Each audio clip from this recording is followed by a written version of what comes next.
Atypical hemolytic uremic syndrome is a rare disease that manifests as complement-mediated thrombotic microangiopathy, which can lead to severe organ damage. Some patients with atypical aHUS may also present with malignant hypertension. Both conditions can result in TMA.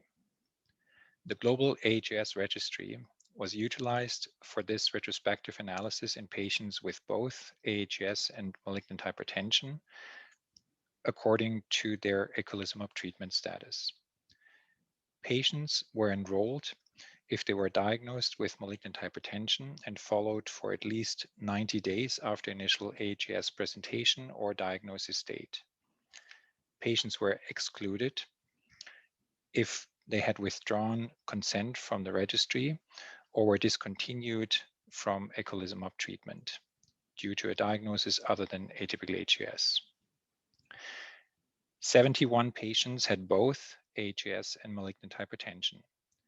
Age, sex, family history of aHUS, timing of malignant hypertension, and number of new extrarenal manifestations were similar in patients treated and those not treated with eculizumab.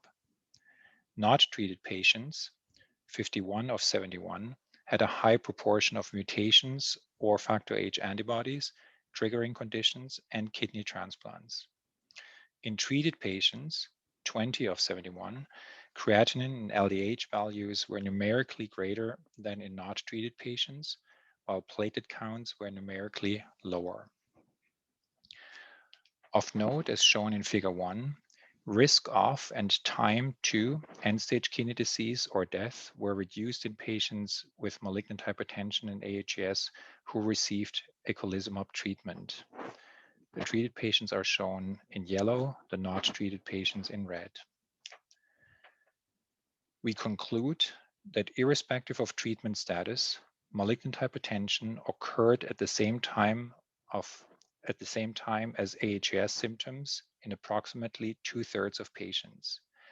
A high frequency of new extrarenal manifestations of aHUS was observed with similar proportions in the treated and not treated groups.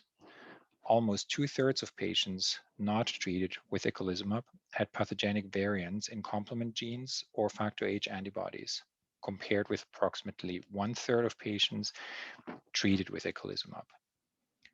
In the multivariate analysis, significantly fewer patients with both malignant hypertension and aHUS who were treated with eculizumab were observed to progress to end-stage kidney disease or death compared with patients not treated with eculizumab. Overall, the results of this retrospective analysis indicate a high severity of presentation and poor prognosis of aHUS associated with malignant hypertension. However, treatment with eculizumab appears to improve kidney outcomes. Thank you.